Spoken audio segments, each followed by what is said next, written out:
So we reached the last speaker in what I have found a very interesting session. First thing that I noticed was she must have some personality because her email starts Pat Frat. But that was just my personal view of the situation. Patricia Fratangelo is the Executive Director, and if I get this wrong, she'll forgive me, and I'll be using the initials from now on Onondaga Community Living in Syracuse, New York. So I'll call it OCL from now on. Pat led the transformation of OCL from one of the traditional service organisations to one providing individually tailored and responsive supports for independent living. She's the co-author of a book called One Person at a Time, and she'll speak to us about change management within service providers. Thank you, Pat. Okay, thank you. Okay. I don't work for the government, okay? I'm a executive director of a small not-for-profit in the central part of New York State. Just to give you a little bit about who we are and what we do, I've been at the agency for 21 years now, and we started on this journey probably about 20 years ago of personalizing supports. When I first came to the organization, it was an agency that provided group living services for people and dabbled with employment for people. When I first came there, I offered back to the original people. If they wanted something different, I'd try to make that happen. But at that time, people said, no. People, their skills are not high enough. They have behavior problems, personal care issues, whatever the issues were. So people did not believe that there was another way to support people, and they thought that the way to support people was through the continuum. You move from the group living to some sort of supervised apartment to some sort of a supportive apartment. So there was a continuum, and that's what they thought would happen. So just to make the long story very short, and where we're at today is we're a fully personalized organization. We have 50 people that we provide residential support to. Of those 50 people, we have 50 different homes. People either own their own home, they rent their own apartment, or the house is in trust for them. Families sometimes have had the ability to purchase homes for people. Every person's budget is their own budget. Every budget is in their name. They have a housing budget. They have a support budget. Okay, so each person has that. People that we support have a variety of needs, but we are really attracted to people who challenge the system. I just see them as a puzzle. I love those folks. They're the people that are fighting for their lives, I believe. So we support a lot of people that other agencies have decided not to support for whatever reason. We have a lot of people with 24-hour support needs. We have a lot of people with personal care needs in terms of toileting, bathing, showering. We have people with nursing needs. We have people in wheelchairs. We support people with autism. We support all kinds of different people, yet they have their own home. Okay, they're not living in a group. We also support people in terms of day supports. We have 30 people in paid employment, just in regular jobs throughout the community. We have 20 people who are volunteering in one way or another in different businesses in the community. And our newest journey has really been helping people to go to the university. So we have 10 students that are now part of Syracuse University. They take classes just along with every other college freshman, and they have their academic advisors at the university. So all I can say is that there's nothing special about anything that we do. This is just trying to help people just have normal lives, okay? So I'm going to start with talking about the necessity of change, and I'm going to put all this stuff up to first. But what it is that, services develop for a variety of reasons, okay? There's always good intentions on how to develop services, and they're always based on humanitarian goals. okay? People want to do good. They're not trying to trap people into negative, systems. So really, they're set up for the right reasons. But what tends to happen is that you begin to get a systemization of services. So when you have a bunch of whatever you have a bunch of, then you begin to systematize how those things occur. So you have regulations, you have professional growth, accountability. A lot of the initial benefits begin to fade because, I'll give you an example. There were 4-person group home that was developed. It was developed for all the right reasons, okay? Families came together. They identified the home. Their sons and daughters wanted to live together. A conference like this comes up, and everybody decides to do 4-person residences. But when you start to do more and more of the same thing, the government, they need to begin to qualify what's going on. They have to begin to figure out what kind of funding really goes to that level of arrangement. They figure out what kind of staff. They figure out what kind of fire drills. They figure out again and again and again things to standardize things. So the initial benefits that those 4 persons originally had begin to fade a little bit because there's more accountability, more funding, more rules that come because of the systemization that's happening. So a lot of dysfunctional practice become normalized. I hear it all the time. This is what we always do. Well, we can do something different. So you catch yourself in just your own struggle in terms of what you're trying to do. So what we have, believe it or not, is an industrial-like system.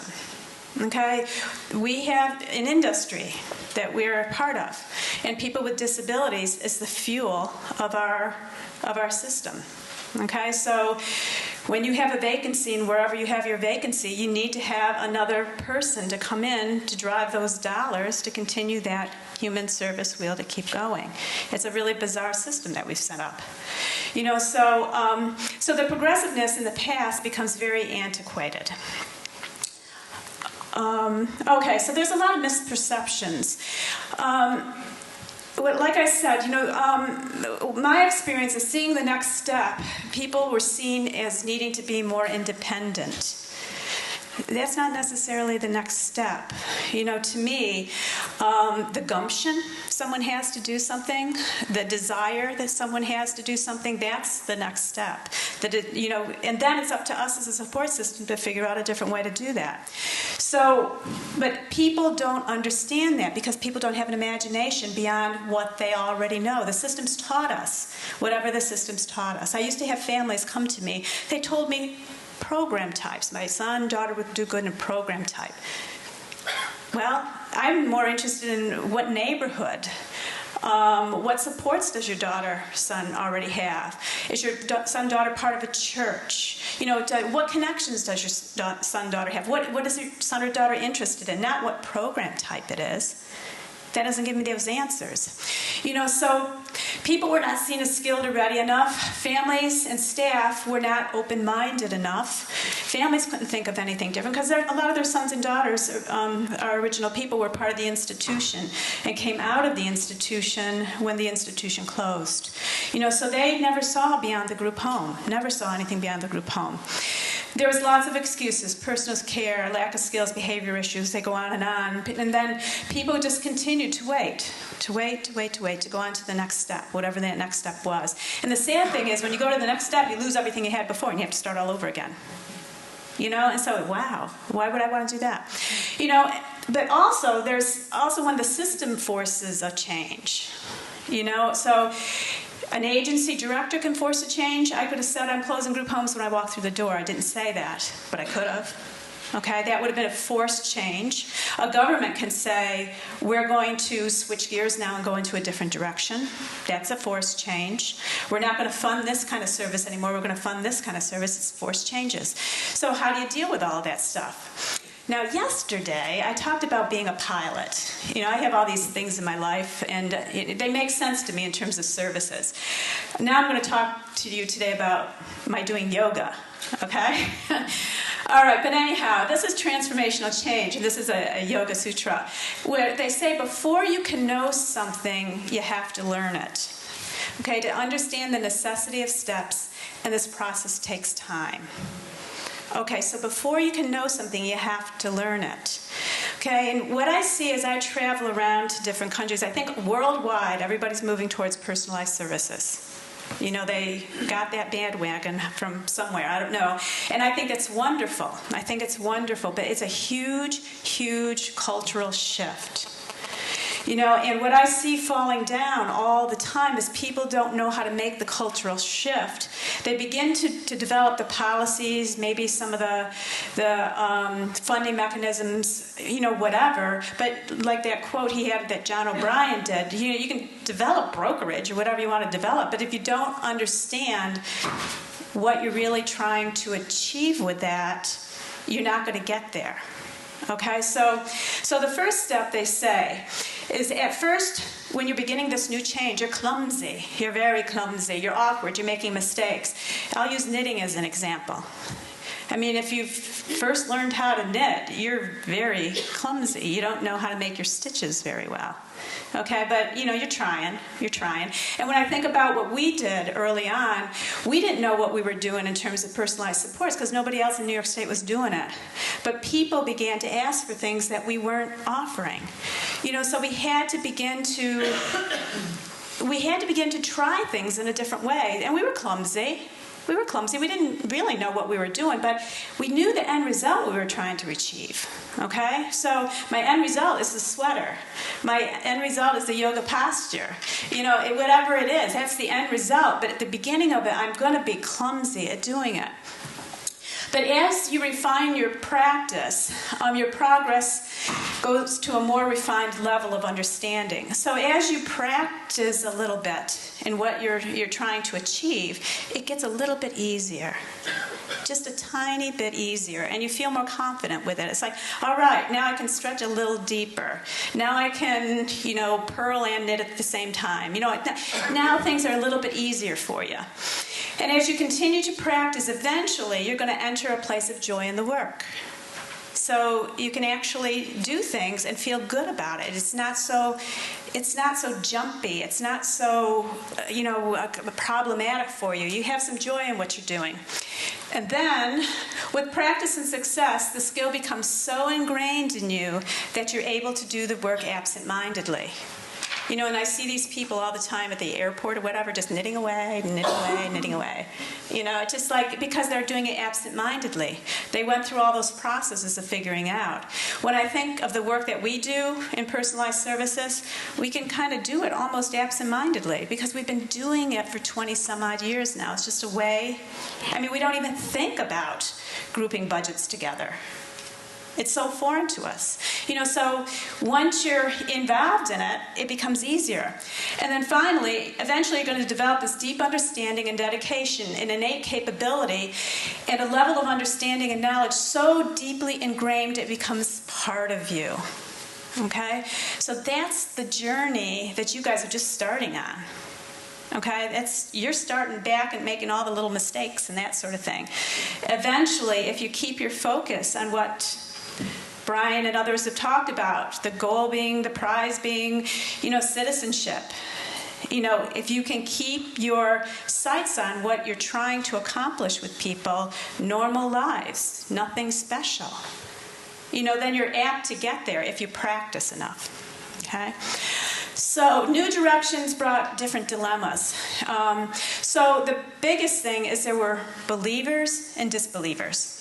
Okay? When we started making this change, new people came into the organization. Okay? New people got services they weren't dreaming about another group home. When you start asking different questions, people begin to dream about more normal lives. Okay? So if you don't give them some systems answers, but you give them the opportunity to really talk about what they're interested in, they're going to tell you what they're interested in. You know, so those people eventually taught the people back at the group homes that nobody thought they could change. All of a sudden, those people kept saying, well, what about me? What about my son or daughter? Staff started saying, I don't think these people like each other that live in this group home. They began to see things differently. Now, did those people gain those skills? Could those people cook? Could those people do whatever it was? No. Those people hadn't changed. It was the mindsets of people around them that changed. So that's what began the change. And that believer and disbeliever stuff is so important because you have to capture the bright eyes in terms of who the believers are. You know, when you get those bright eyes going, you can nurture that to happen. And I'll tell you, once you get some of that nurturing going around, then all of a sudden that whole table starts to talk together about stuff. You know, because somebody had bright eyes there. And instead of it coming from the executive director, it's coming from the direct support worker that believes in this stuff. You know, so you got to nurture people when you can.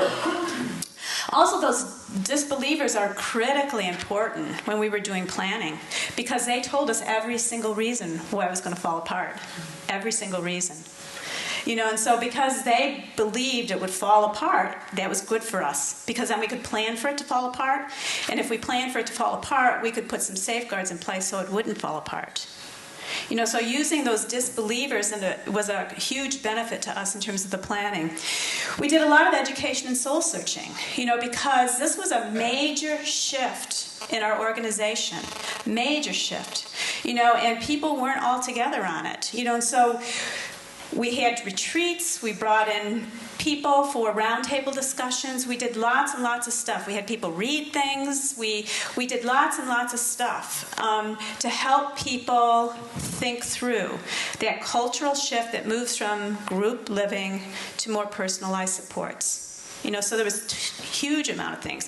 We needed to let go of the old and begin to embrace the unknown, okay? If we didn't let go of that, it was always going to be back there, that this was a possibility. We needed to let go. One of the things we made a commitment on is we do not fill vacancies. You know, another thing we made a commitment on is when people come into the organization, we're going to listen to them, we're going to develop their support. We're not going to make the same mistake with those people. Those two things help to change the organization because that will, as people move out, we're transitioning out of that structure that wasn't working well for people to begin with. So as that happened, we had to figure out, as people vacated the home and moved on to their own lives, we had property we had to figure out. We had all kinds of other things that really didn't have anything to do with personalized services, but what are we going to do with all this property now? You know, and so dilemmas come with that because government thinks they own the money. You know, we say people themselves own the money. It's like there was these negotiations that were going back and forth. So it was a new way of doing services. We were definitely in uncharted waters. We really didn't know a lot about what we were doing, but we knew the end result, what we were trying to achieve. So there was a lot of intense planning. So each individual of these houses, we sat down with them, their family, their significant people in their life, their staff, whatever, and we planned. And we planned. And we planned, and we planned. And this was not easy. I mean, some of these planning sessions that we had probably were a year and a half long till we came to some end result that we were all in agreement with because we work on consensus. You know, and when we work on consensus, that whole circle, when the whole circle believes it can happen, guess what? It'll happen and it'll work because everyone's a believer in that, okay? So the intense planning happened. Letting go of control was huge because it's amazing now. It's amazing in our agency how much control I have as an executive director because it's centered around the people we support now. You know, people that we support and their circle of people around them, they're making the life decisions. And I'll tell you, they're not asking for the Taj Mahal. They're not asking for exorbitant amounts of money. They're just asking for normal life. And what's happening is that people are able to finagle their services in the ways that makes best sense for them. Changing jobs, buying houses, having housemates come in and out. You know, whatever the issue is, they're doing that as that circle, and then they're letting me know later. We set up multiple safeguards because a lot of our people are very vulnerable, and we have people that can aspirate very easily. We have people that can be taken advantage of sexually, financially, you know, just all kinds of different ways. We have people with 24-hour support needs that can't be left alone for even 5 minutes. Okay, so we needed to think about all those safeguards. And one of the things that I learned early on is that I can't go to government and ask for 24-hour staff support. So as we begin to make this change, we needed to be cost effective. There was no question about that. And then we also needed to think about how we could capture the right support into people's lives. So the right support may not always be just our paid support. And so as people transition to have their own homes, have their own apartments, have houses and trusts, the names of the property are in the names of the people. So it's Susan's home, Paul's home. It's not agency property. And as people began to have their own homes, they became just citizens like you or I when we rent or own our own place. And so now they're part of the community, and the community had resources that we couldn't tap into when they were part of the group living in situation. So now we started looking at public nursing. We looked at public personal care. We looked at home energy assistance. We looked at telephone lifeline. We looked at a whole bunch of stuff that was all community resources that we could bring into people's lives that cut the cost down of what we needed to ask for from the developmental disability government that we were part of. So that was a whole new learning experience for us. We also did a major introduction of non-paid people in people's lives. I mean, the people that we support, most people are living with an unpaid housemate, and the housemate is a person in the community that has chosen to share their life in the home of someone that we support. Okay, so we learned that from talking with people. And people were not dreaming about living with another person with a disability, believe it or not. They were dreaming about living with somebody that they could aspire to be. So as we began to find people to enter in those non-paid roles with people, once again, that drove our budget down. So all of these things were cost-effective measures as we were making that transition. Because at that time, we still don't have a lot of money, but we didn't have a lot of money. We were being told, we can do anything you want, but we're not giving you any more than the cost of that group home. Okay, I knew what I could do then. I could do anything that people wanted, and I knew my budget. Okay, so I had to stay within that budget. But I'll tell you, when you move 6 people out of a house, you have 6 rents and 6 utilities, 6 everything's. So housing went up, but staff support went down, and it's because of the introduction of these non-paid people in people's lives. All right, so we're learning about the combination of non-paid community support staff and learning, the big thing was how to stay honest and true to the people that we're involved with. And realizing the need for the right people in each person's life. And I'll tell you, I've learned over the years, I learn more every year, but I learned if you ask for something, people actually come. It's like, I'll give you an example of one of the women that we support. She's going to college. That's how we got to know her. As she's going to college, typical college student, thinks about getting out of her parents' house and into her own place. So we entertained conversation with the family, and this was a long planning process. A lot of ours are. So it was probably a year sitting around, talking, trying to figure out really what her daughter wanted and what the family felt comfortable with. Finally, they decide that she's going to move into the home community. Well, it makes sense. The family knows the home community, so family, go find the apartment. So we can set up budgets and stuff. So family goes out, finds apartment. Family goes out and, with the daughter and sets up the apartment. That doesn't happen when it's in a group home, okay? Then we advertise. And what do we advertise for? We say, I'm a young woman with a disability, taking classes at Syracuse University, moving out of my parents' home for the first time, looking for someone to share my home and life with me. I can give you free rent in return for some companionship and safety. That was our ad. Who applies? Young college students moving out of mom's and dad's home for the first time. People with very similar experiences. And I give you story after story of how we've advertised for what somebody needs and got the right person. So it's about finding the right people with the right interests, with the right charisma or whatever it is that people need and want. So this is just a thing on risk. There's huge risks. I'm not going to say there isn't. I mean, there's huge risks in the traditional service too. Is it person-driven? Is it agent-driven? Is it clienthood? Is it citizenship? It goes on and on. Are people? I mean, you can set up people in wonderful places in the community. People can have wonderful jobs in the community, but they can be extremely lonely. So there's huge risks with all of this. So the organizational implications have been yesterday's struggle led us to a new way of doing business. So things that we struggled with before, we kind of muddled through, we figured it out. When Brian was also talking about developing, I think I have it on another slide, but developing allies and friends along the way. It's like finding partners that could help us think through things. It was huge. Where am I? Okay. New business definitely led to different dilemmas. I mean, the dilemmas we have in our agency are so different than they were when we were doing group services. I mean, because we think more normally about outcomes now. So say somebody gets taken advantage of financially. We'll just give that as an example. A lot of times agencies just fix that.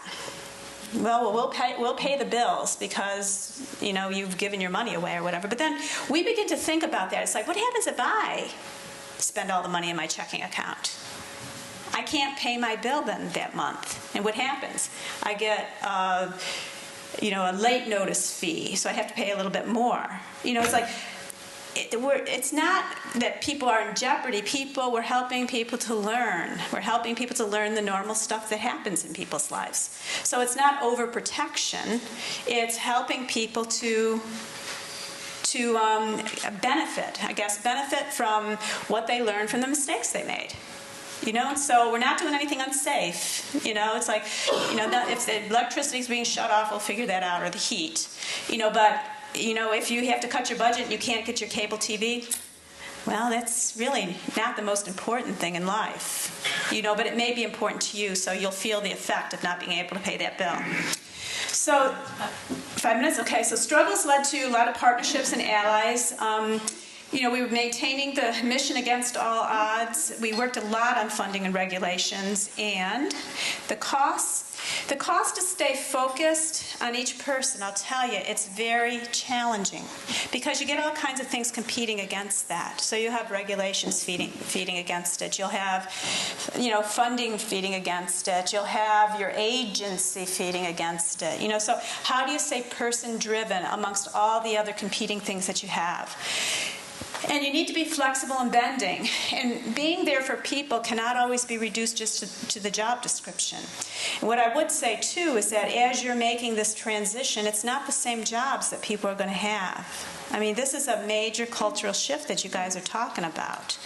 And so you may be good at doing what you're doing right now, but what you're going to be asked to do in the future is going to be different.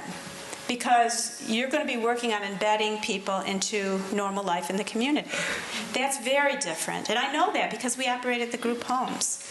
And so we had good group home people. We tried to transition people, and it didn't always work because it's the institution is not necessarily building. Institution is sometimes the mindset. So either we need to work with those staff to help them realize a different mindset, or we need to help those staff realize that maybe this isn't a good match for them and there's another job that's better for them. And these were hard decisions that we needed to make. So supporters have to set very high standards for themselves. And this is, I think, different than what we were doing before. So the high standards are all sorts of things. Their values, their ethics, okay?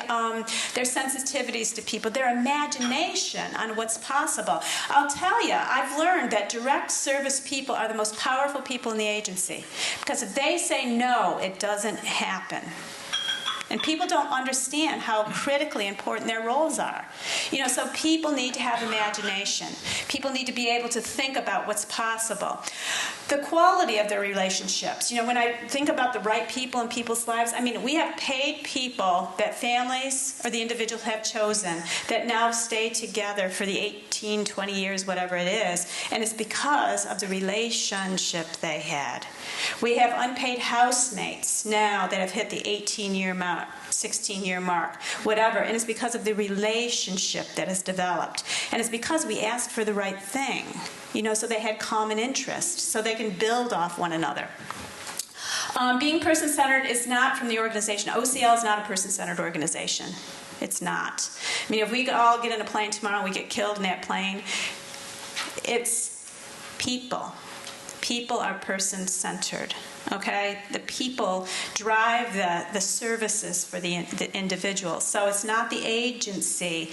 It's all those people that I left back in New York State. They're doing the work, and that's what being person-centered is all about. So walking the walk is only as good as what happens today, and better futures only happen by what's done each and every day. And I say that to staff all the time. Some days you're on, some days you're off. That's okay. We all are like that. But we need to recognize when we're off. And if we have numbers of days when we're off and not focusing on what people need, then we have a problem. And the huge thing is just picking up after numerous mistakes and moving on. The complexity of stuff just is there. It's there. And as you're helping someone to have a life, not transition through a system, as you're helping someone to have a life, all of our lives changed. Different people come in and out of our life. We find different jobs. Neighbors move. I decided I don't like this house or apartment because there's too much lawn, or I want a swimming pool, or whatever it is. Things change, and what we need to do is be flexible with it. Money being tied to people allows us to have some flexibility with it.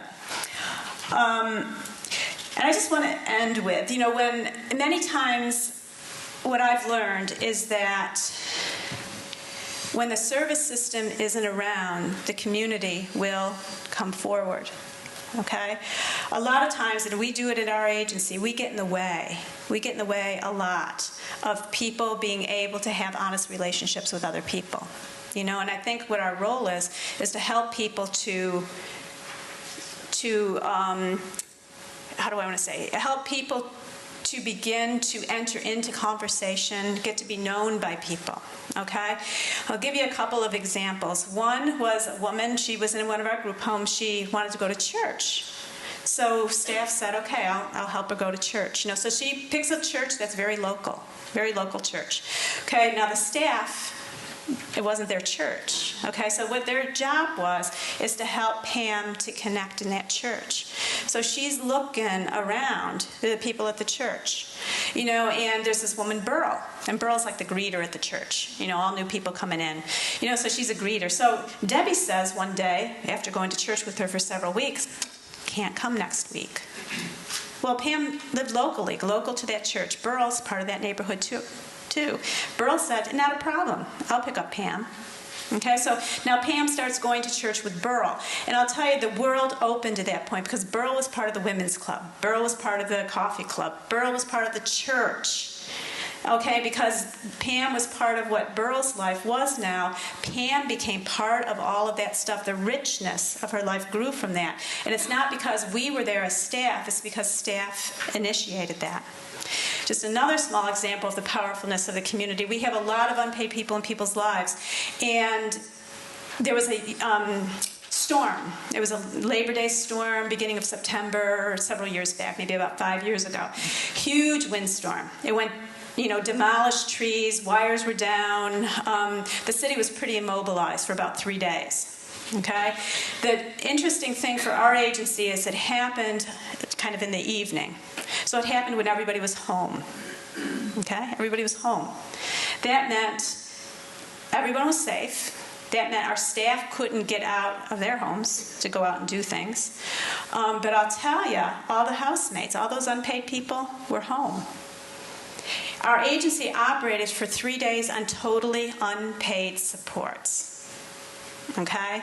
No housemate complained because they were home. You know, they were trying to figure out how to get branches out of their driveway. We had one group home at the time, and I'll tell you, that group home staff were all saying, I gotta get home, because that wasn't their home. So the powerfulness of when you get the right people in the right situations for folks is totally dramatic. All right, so I'm going to end with that. Thank you.